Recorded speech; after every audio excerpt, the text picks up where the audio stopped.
চলুন আজ আমরা একসাথে একটা দারুণ নতুন ইংরেজি শব্দ শিখে নিই। আচ্ছা, এমন কি কোনো কাজ আছে যা আমাদের রোজ করতে হয় কিন্তু কাজটা করতে একদমই ভালো লাগে না? এই ধরনের কাজগুলোর জন্য ইংরেজিতে একটা বিশেষ শব্দ আছে, আর সেটা হলো চোর। তো চোর মানে হলো এমন একটা নিয়মিত কাজ যা করতেই হয়, যদিও মাঝে মাঝে বেশ বোরিং লাগে। আসলে শব্দটা ভালো বা খারাপ কোনোটাই না, এটা শুধু একটা দরকারি কাজ বোঝায়। আচ্ছা, শব্দটা ভালোভাবে বুঝতে চলুন একটা ছোট গল্প শোনা যাক। এই ছেলেটার নাম অনিক। ও বন্ধুদের সাথে বাইরে ক্রিকেট খেলতে যেতে চায়। দিনটাও খুব সুন্দর। কিন্তু ওর মা বললেন, আগে তোমার প্রতিদিনের কাজগুলো মানে তোমার চোর্স শেষ করো। এগুলোই হলো অনেকের চোর্স, যেমন বিছানা গোছানো, ঘর পরিষ্কার করা, থালা বাসন ধোয়া।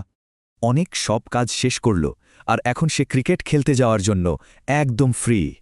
কিন্তু চোর্স কি শুধু বাচ্চাদেরই থাকে? একদমই না, বড়দেরও কিন্তু অনেক চোর্স থাকে। যেমন এই বাক্যে দেখুন, প্রতিদিন রাতে বাসন মাজাটা একটা চোর বলা হচ্ছে। এমনকি একজন সিইওকেও কিছু চোর করতে হয়, যেমন প্রতি মাসের রিপোর্ট চেক করা।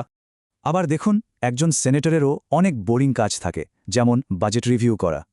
তার মানে চোর বাড়িতে, অফিসে, মানে যে কোনো জায়গায় হতে পারে।